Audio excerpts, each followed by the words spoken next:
اعوذ باللہ من الشیطان الرجیم بسم اللہ الرحمن الرحیم رب اشرح لی صدری ویسر لی امری واحلل عقدۃ من لسانی یفقهوا قولی اللهم الہمنا رشدنا واعذنا من شرور انفسنا اللهم ارنا الحق حقا وارزقنا اتباعه وارنا الباطل باطلا وارزقنا اجتنابه۔ محترم خواتین اور پیاری بہنوں، السلام علیکم ورحمۃ اللہ وبرکاتہ۔ آج خلاصہ قرآن کا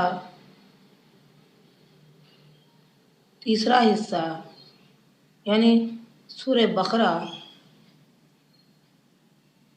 کی آیت نمبر 1 سے 74 تک بیان کی جائے گی۔ سورہ بقرہ یہ مدنی صورت ہے، اس میں 286 آیتیں ہیں، 286 آیتیں ہیں۔ بقرہ اسی لیے کہا گیا ہے کہ اس میں ایک واقعہ بنی اسرائیل میں پیش آیا تھا، اس مناسبت سے اس کا نام سورہ بقرہ رکھا گیا، یعنی گائے کے واقعے والی سورت اس کو کہا جاتا ہے۔ سورہ بقرہ کی فضیلت سے متعلق صحیح مسلم کی حدیث ہے،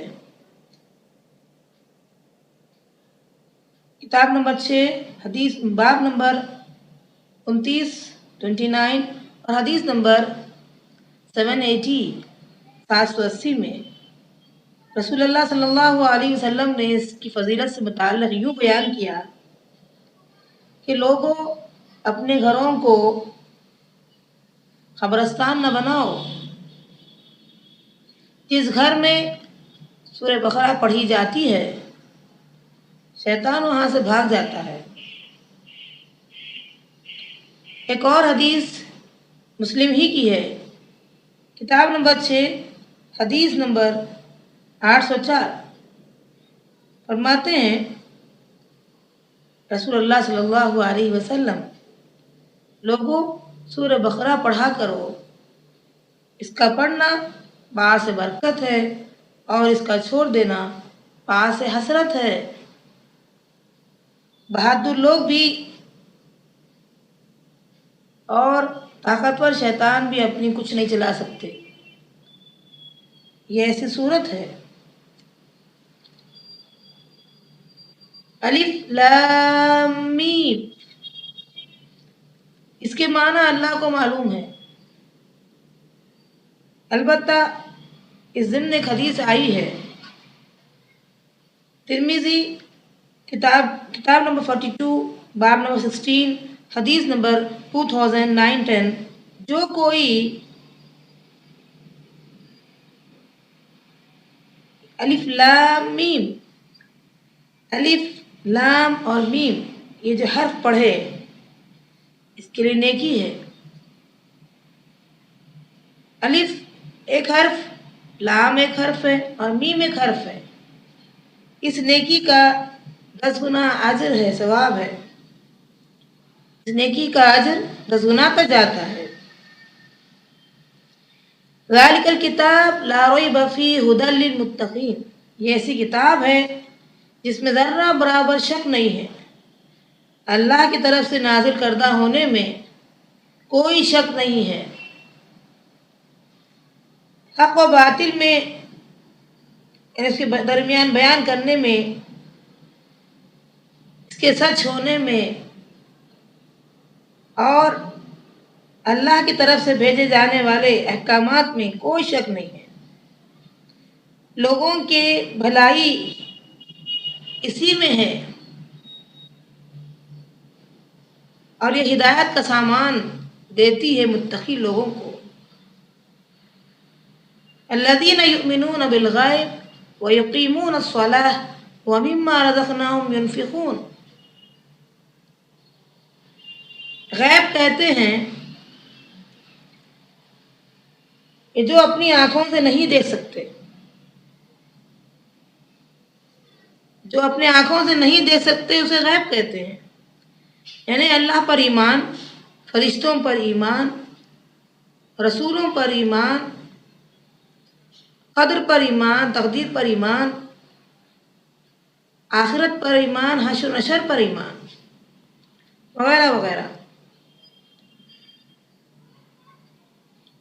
اور ان تمام غیب کی باتوں پر جو قرآن ذکر کرتا ہے، جیسے عذاب قبر ہو یا اور دوسری چیزیں، جنت کا بیان ہو وغیرہ وغیرہ، ان تمام پر وہ ایمان لاتے ہیں، نماز قائم کرتے ہیں اور اپنا مال اللہ کی راہ میں خرچ کرتے ہیں.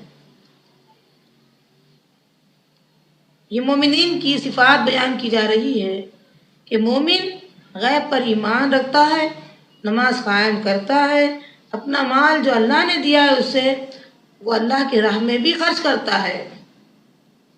والذین یؤمنون بما انزل الیک وما انزل من قبلک، اور یہ وہ لوگ ہیں، ان کی صفت بیان کی جا رہی ہے، وہ لوگ ہیں جو نبی اکرم صلی اللہ علیہ وسلم پر جو کتاب نازل ہوئی اس پر بھی ایمان رکھتے ہیں اور پچھلی کتابوں پر بھی ان کا ایمان ہے. اور یہاں یہ ورڈ کہا گیا ہے انزل الیک، آپ پر جو نازل کی گئی کتاب، اس سے معلوم ہوا کہ آپ اب آخری نبی ہے. اگر ایسا ہوتا کہ آپ آخری نبی نہ ہوتے تو ایسا نازل ہوتا وما انزل من بعدک، آپ کے بعد آنے والی کتاب، ایسے ہو سکتا تھا. اس کا مطلب یہ ہوا کہ نبی آخری ہے، اب آپ کے بعد کوئی نبی نہیں آئے گا. وبالآخرۃ هم یوقنون، اور وہ آخرت پر یقین رکھتے ہیں. آپ دیکھ رہے ہیں اب تک ایمان کی باتیں آ رہی ہے اور آخرت کے لیے یقین کی بات آ رہی ہے. اس سے معنی یہ نکلتا ہے کہ جتنے لوگ آخرت پر یقین رکھتے ہیں وہ اپنے اعمال کو درست کرتے ہیں، اصلاح کرتے ہیں. اور یہ مومن کی صفت ہوتی ہے کہ جو آخرت پر یقین رکھتے ہوئے اجر کی نیت سے اللہ تعالیٰ کے یہاں اپنے اس تقوی کے ساتھ کام کرتا ہے کہ کہیں اللہ کی گرفت نہ ہو جائے، اور اعلیٰ امید بھی رکھتا ہے کہ اللہ اس کی جزا دینے والا ہے، اس حساب سے وہ کام کرنے والا بنتا ہے. اور یہ ساری چیزیں کیسے ہوتی ہے؟ اولئک علی ھدی من ربہم واولئک ھم المفلحون. یہ خود اپنی طرف سے نہیں، اس نے چاہا، اہدنا الصراط المستقیم کہا، مانگا ہدایت کو تو اللہ نے ہدایت اس شکل میں دی کہ اولئک علی ھدی من ربہم، یہ تمام صفات اس میں پیدا ہوئے، یہ تمام عمل اس نے کیا ہے اللہ کی ہدایت کی وجہ سے. اولئک، یہ لوگ، علی ھدی، ہدایت پر ہے، من ربہم، ان کے رب کی طرف سے. انہوں نے ہدایت مانگی، اللہ نے انہیں ہدایت دی. وَأُولَئِكَ هُمُ الْمُفْلِحُونَ، اور یہی لوگ اصل میں کامیاب ہونے والے ہیں. اللہم ربنا اجعلنا منہم، اللہم ربنا اجعلنا منہم، اللہ ہمیں بھی ان میں شامل فرما دے. اس کے بعد کافروں کا تذکرہ ہے کہ کافی حد تک تبلیغ کے باوجود کافر ایمان نہیں لائے اور لانے والے بھی نہیں ہیں. اللہ کو بہتر معلوم ہے، تو اللہ نے ان پر مہر لگا دی کہ اندر کی بار باہر نہ جائے، باہر کی بار اندر نہ جائے، ایسی مہر لگ جاتی ہے. اللہم لا تجعلنا منہم، اللہ ان میں ہمیں شامل نہ فرما. اس کے بعد آگے تذکرہ ہو رہا ہے منافقین کا، جو لوگ کہتے ہیں کہ ہم ایمان تو لائے ہیں، حالانکہ وہ ایمان لانے والے نہیں ہیں، نہ وہ ایمان لائے ہیں، لیکن اپنی زبان سے کہتے ہیں کہ کچھ مفاد مل جائے، کچھ فائدہ مل جائے. اس طریقے سے وہ زبان سے کچھ کہتے ہیں، دل میں کچھ اور ہوتا ہے، اور اللہ بہتر جانتا ہے ان کی دلوں کی کیفیت کو.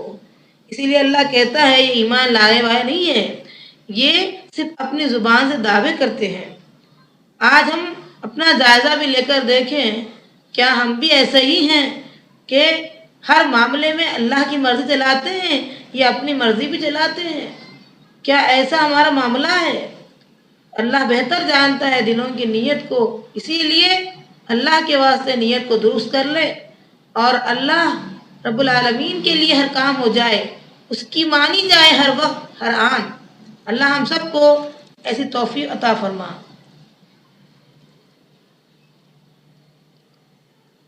اب ان سے کہا جائے منافقین سے کہ ایمان لاؤ، تو کہتے ہیں کیا ہم ان بیوقوف یعنی صحابہ کو کہتے ہیں ان کی طرح ایمان لائے؟ اللہ کہتا ہے سنو، وہی لوگ بیوقوف ہے، وہ نہیں جانتے۔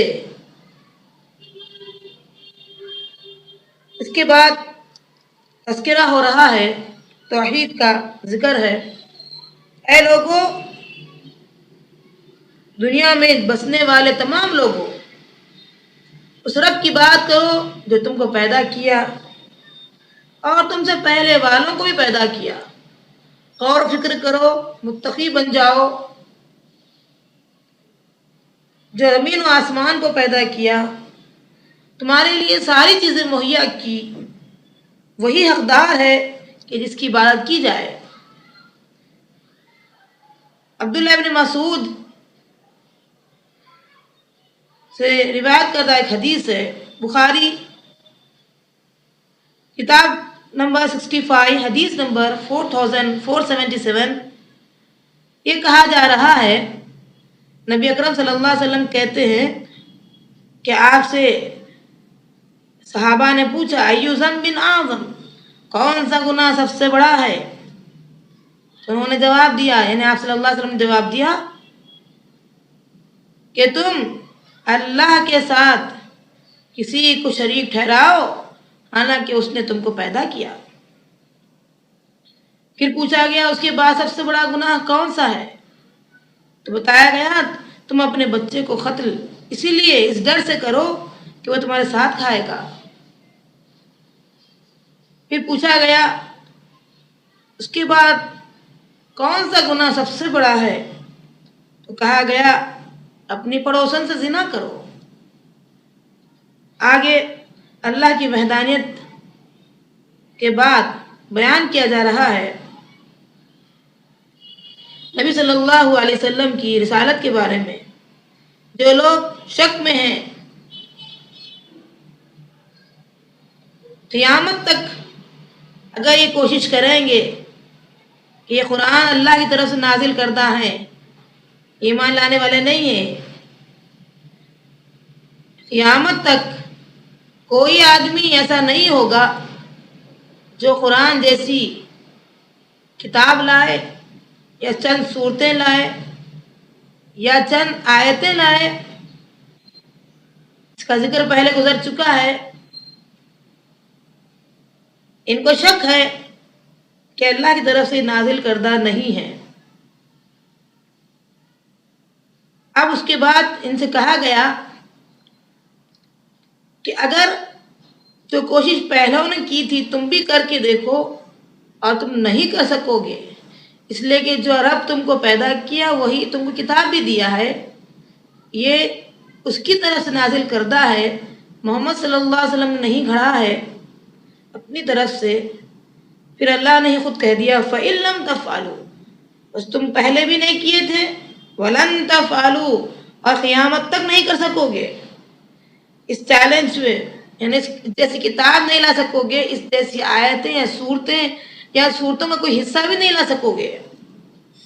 یاد رکھو ایندھن انسان اور پتھر رہیں گے، کافروں کے لیے جو تیار کی گئی تھی، اس کا جو ہے ایندھن کون ہے؟ انسان یا پتھر رہیں گے۔ اس کے بعد نیک لوگوں کا تذکرہ آتا ہے جو ایمان لائے اور نیک عمل کیے۔ کتنی اہم بات آ رہی، دیکھیے ایک دوسرے سے یہ دونوں چیزیں الگ نہیں ہیں۔ ایمان لانے کے فوری بعد عمل کی ضرورت پڑتی ہے۔ ہم مسلمانوں کے لیے نیک بننے کی ضرورت اگر ہے، ہم مسلمان نیک بننا چاہتے ہیں تو یہ لازم و ملزوم شے ہے کہ ایمان لاتے ہی عمل صالح، تبھی ہم نیک بنیں گے، تبھی ہمارے لیے خوشخبریاں ہیں۔ جنت کی خوشخبری کس کے لیے ہے؟ ان لوگوں کے لیے ہیں جو ایمان لاتے ہی عمل صالح اختیار کرتے ہیں۔ سنا ہم نے، اطاعت کی، یہ جذبہ جس کے اندر ہوگا، جو اپنی زندگی اس میں پوری طریقے سے لگا دے گا، وہی جو ہے اسی کے لیے خوشخبری ہے، وہی نیک لوگ ہے۔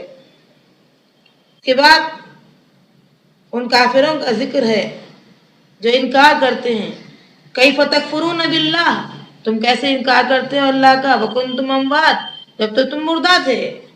اللہ نے دو موت اور دو حیات دی ہے، ایک جب عالم ارواح یعنی روحوں سے بات ہوئی، اس کا ذکر سورہ اعراف میں آئے گا، عہد الست سے متعلق، الست بربکم، کیا میں تمہارا رب نہیں ہوں، اس کو اسی حساب سے عہد الست کہتے ہیں، عہد لیا گیا۔ تو وہاں اللہ نے روحوں سے بات کی، انہوں نے کہا آپ ہمارے رب ہیں، پھر اللہ نے انہیں مردہ کیا، پھر اللہ نے ماؤں کی پیٹ میں پھر انہیں زندگی دی، پھر وہ دنیا میں آئے، پھر اللہ نے دنیا میں پھر انسان کو مردہ کیا، تو دو زندگیاں اور دو موت ہوئی ہے۔ تو بتاتے ہیں تم مردہ تھے پھر زندہ کیا کہ نہیں۔ غور طلب بات ہے کہ انسان اس کے باوجود بھی اللہ کا انکار کرتا ہے، حالانکہ اس نے اس کو پیدا کیا، اس کے لیے ساری چیزیں مہیا کی، کیسے انکار کرتا ہے۔ کہ ذکر آ رہا ہے آدم کا اور فرشتے کا علیہ الصلوۃ والسلام، آدم علیہ السلام کے بارے میں کہ انی جاعل فی الارض خلیفہ، فرشتوں سے اللہ نے کہا کہ میں بنانے والا ہوں، انسان کو اس دنیا میں میرا قانون نافذ کرنے کے لیے بھیج رہا ہوں۔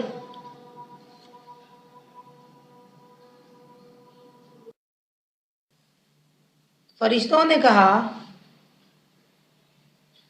کہ اللہ یہ زمین فساد مچائیں گے۔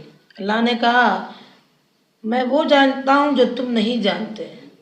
صفت دیکھیے فرشتوں کی، انہوں نے اپنے اس بات کا جو کہا تھا کہ فساد مچائیں گے، پھر اللہ نے جو بات کہی اس پر فوری طور پر انہوں نے یہ کہا سبحانک، اے اللہ تیری ذات پاک ہے، لا علم لنا الا ما علمتنا، ہمیں علم نہیں جتنا آپ دی ہے اتنا ہی علم ہے۔ یہ صفت ہونی چاہیے۔ اس کے بعد یہاں ایک بات قابل وضاحت ہے، یہ خلیفہ کا جو ورڈ آیا ہے اس کے معنی ہوتے ہیں آگے جائے، ایک یعنی ایک چلے جائے کوئی تو دوسرا آئے۔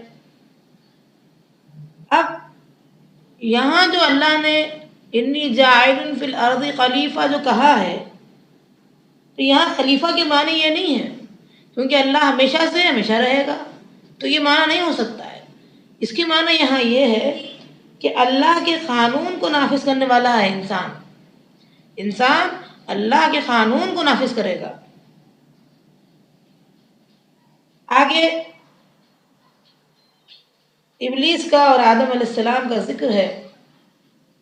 اللہ نے آدم علیہ السلام کو اپنے ہاتھ سے بنایا، روح پھونکی اور فرشتوں سے ابلیس سے کہا سجدہ کرو، ابلیس نے انکار کیا سجدہ کرنے سے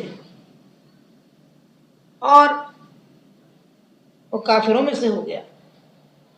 تکبر اور انکار یہ شیطان کی صفت ہوتی ہے۔ پھر اللہ نے آدم علیہ السلام کے بارے میں یہاں فرمایا کہ کسی درخت کے پاس قریب نہ جاؤ، لیکن آدم علیہ السلام اور حوا علیہ السلام نے ان سے غلطی ہو گئی، وہ درخت کے پاس چلے گئے۔ اب وہ درخت کون سا تھا؟ گیہوں کا تھا، یہ تھا، یہ صحیح نہیں ہے، اس کی وضاحت قرآن میں نہیں آئی ہے۔ تو اللہ تعالیٰ کے سامنے شرمندگی کا اظہار کرتے ہیں آدم علیہ السلام، تو اللہ نے انہیں چند کلمات سکھائے۔ کیا کلمات ہیں؟ اس کا ذکر سورہ اعراف سورۃ نمبر 7 کی آیت نمبر 23 میں آئی ہے کہ اللہ نے کیا فرمایا، ربنا ظلمنا انفسنا وان لم تغفر لنا وترحمنا لنکونن من الخاسرین۔ یہ چند کلمات ہے جو ندامت پر، شرمندگی پر اللہ تعالیٰ کے سامنے اظہار کرنا چاہتے تو اللہ نے سکھائے کہ اے اللہ ہم نے اپنے جانوں پر ظلم کیا ہے، اگر ہمارے گناہوں کور نہ کر دے، ہم پر رحم نہ کر، تو پھر ہم نقصان اٹھانے والوں میں سے ہو جائیں گے۔ دیکھیے آدم علیہ السلام کی صفت کیسی تھی کہ گناہ کیا، پھر ندامت اور شرمندگی کا اظہار بھی کیا، پھر اللہ سے دعا مانگی، اللہ نے دعا قبول فرمائی۔ پھر آگے تذکرہ آتا ہے بنی اسرائیل کا۔ بنی اسرائیل کہتے ہیں، اس کا معنی ہے عبداللہ، یعنی اللہ کا بندہ۔ یعقوب علیہ السلام کا یہ لقب ہے۔ ان کو اللہ نے فرمایا کہ یاد کرو اس نعمت کو، بنی اسرائیل یاد کرو اس نعمت کو جو اللہ نے تمہیں دی، اس کے بدلے میں کیا کرنا ہوگا؟ اوفو بعہدی اوفی بعہدکم، تم میرے وعدے کو پورا کرو، میں تمہارے وعدے کو پورا کروں گا۔ تمہیں چاہیے کہ باطل کو حق کے ساتھ مت ملاؤ، حق بات مت چھپاؤ،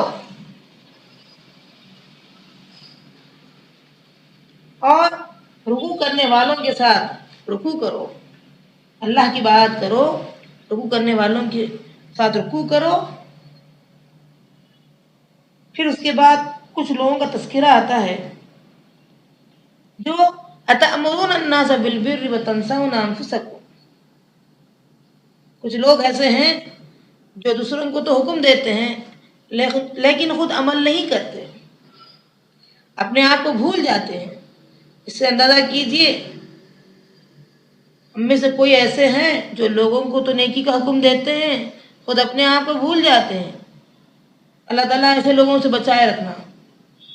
پھر آگے تذکرہ آتا ہے استعینوا بالصبر والصلاۃ، مدد طلب کرو مومنوں اللہ سے نماز کے ذریعے سے اور صبر کے ذریعے سے۔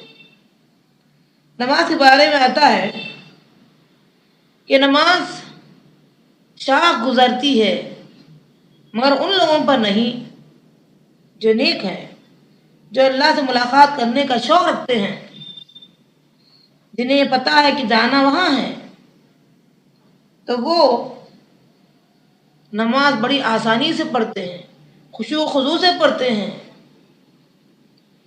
کس قدر گراں تم پر صبح کی بیداری ہے، علامہ اقبال کہتے ہیں کس قدر تم پر گراں صبح کی بیداری ہے، ہم سے کب پیار ہاں نیند تمہیں پیاری ہے۔ اندازہ کیجئے نماز کٹھن کن کے لیے ہے؟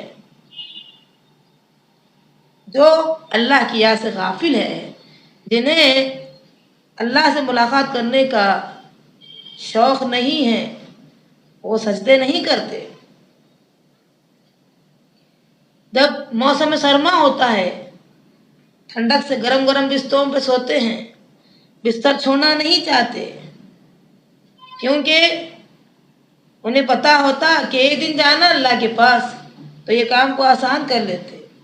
لیکن نیک لوگوں کی صفت یہ ہوتی ہے کہ وہ اپنے گرم بستر کو چھوڑ دیتے ہیں صرف اللہ کے لیے، اور مسجد کی طرف جاتے ہیں، اللہ کے حضور حاضر ہوتے ہیں، سجدے کرتے ہیں۔ پھر اس کے بعد ذکر آ رہا ہے بنی اسرائیل کی نعمتوں سے متعلق۔ اللہ تعالیٰ نے بنی اسرائیل کو بڑی فضیلت دی تھی، بہت نعمتیں دی تھی، لیکن آج وہ فضیلت نہیں ہے۔ ان کی نعمتیں کیا تھی؟ ان کی نعمتیں تھی کہ اللہ نے انہیں فرعون سے نجات دلایا تھا، سمندر میں راستے بنا دیے تھے، ان کے لیے 12 چشموں کا جو ہے انتظام ہوا، ان کے لیے من اور سلوہ جیسی نعمتیں اتری۔ من ایک شہد کی طرح میٹھی چیز تھی، یا گھاس پر اوس کی جیسی کوئی میٹھی شے تھی، اور سلوہ کہتے ہیں بٹیر، جو چڑیا اس کو کھاتے تھے وہ لوگ۔ اس کے باوجود انہوں نے کیا کہا؟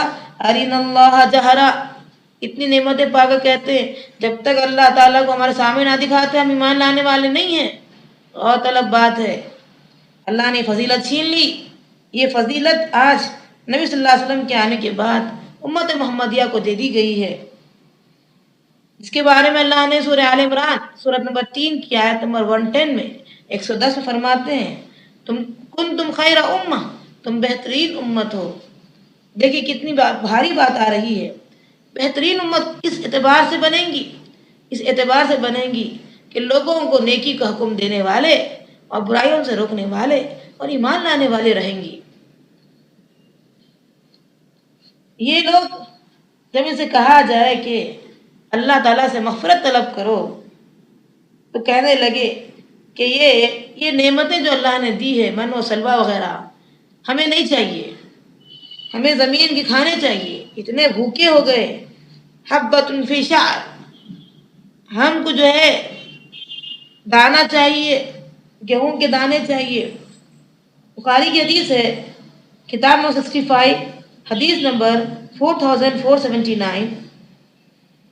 کہا گیا ان کو کہ اللہ سے کہو بخش دے اللہ. تو انہوں نے یہ کہا گیہوں دے، گیہوں کے دانے دے.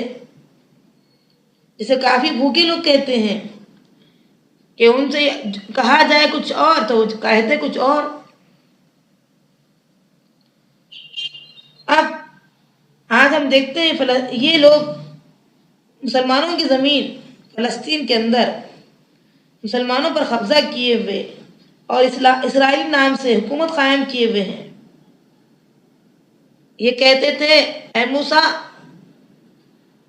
ہم کھانے پر صبر نہیں کرتے جو اللہ بھیج رہا ہے، ہمیں دال چاہیے، گیہوں، پیاز، ککڑی، اس قسم کی نعمتیں چاہیے. اور ان کی ناشکری کا کیا کہنا کہ نعمتیں پا کر انسان اس قدر ناشکرا ہو اور ایسی گفتگو کرے اپنے پیغمبر سے. انہوں نے نبیوں کا قتل بھی کیا ہے. ہاں، ان میں کچھ نیک لوگ بھی تھے جن کا تذکرہ ہو رہا ہے جو ایمان لائے. ان میں یہودی، صائبی اور نصارہ بھی ہے جو اللہ پر ایمان رکھتے تھے.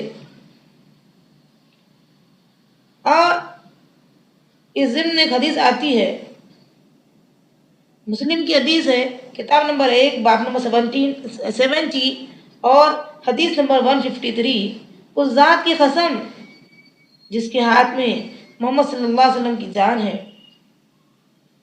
کوئی آدمی اس امت کا مومن اس وقت تک نہیں ہو سکتا جب تک کہ وہ میرے بارے میں سنے اور مجھ پر ایمان نہ لائے. وہ جنت میں داخل نہیں ہو سکتا، چاہے وہ یہودی ہو، نصارہ ہو، کوئی بھی ہو.